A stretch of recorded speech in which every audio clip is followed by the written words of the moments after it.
The most anticipated earnings releases for the week of August 18, 2025. Presented by earningswhispers. While there are some important names reporting earnings next week, earnings season is now over.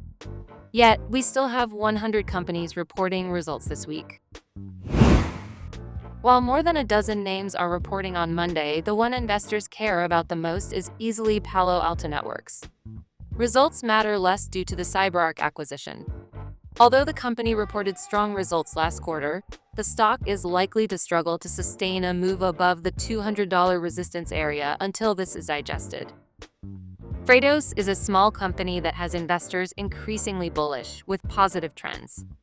It trades under $5 though, so it could be volatile. On Tuesday, we will get a look into housing, starting with Home Depot before the open. Analysts are cautious on the results, but investors aren't. Then, after the close, is Toll Brothers, which has seen an impressive increase in sentiment since Liberation Day. Sentiment is now at its highest level since the stock peaked in November, but sentiment in the stock has been high for 2 years now. Speaking of sentiment, you really don't like Target, and you haven't for most of this year, and that doesn't look ready to change anytime soon. But short interest peaked in May, and there has been short covering as the stock moved back above $100, which is where it is going into earnings this week. Interestingly enough, though, you now like Estée Lauder for basically the first time in more than 2 years, and this comes right as short interest is coming off a record high. Both companies report before the open on Wednesday. On Thursday, the focus will be on Target's main competitor, Walmart. Walmart isn't competing with Target, though, anymore. They've beaten Target and instead are going after Amazon.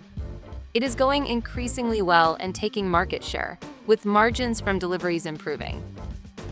Shares of ZIM have been trading in the same range for more than 3 years now, and there is little evidence that is going to change anytime soon. But earnings bottomed 2 years ago and have been trending higher since. If that trend continues, eventually the stock will begin moving higher, too. BJ's Wholesale Club reports before the open on Friday, and it too has had earnings trend higher over the past year. But the stock has moved with it, so it doesn't have anything to catch up with. But the trend is expected to continue, and that favors the stock. The only other name with earnings estimates reporting on Friday is Goldfields. Gold is in the name, and earnings are based on gold prices, so there isn't much to learn from the earnings release.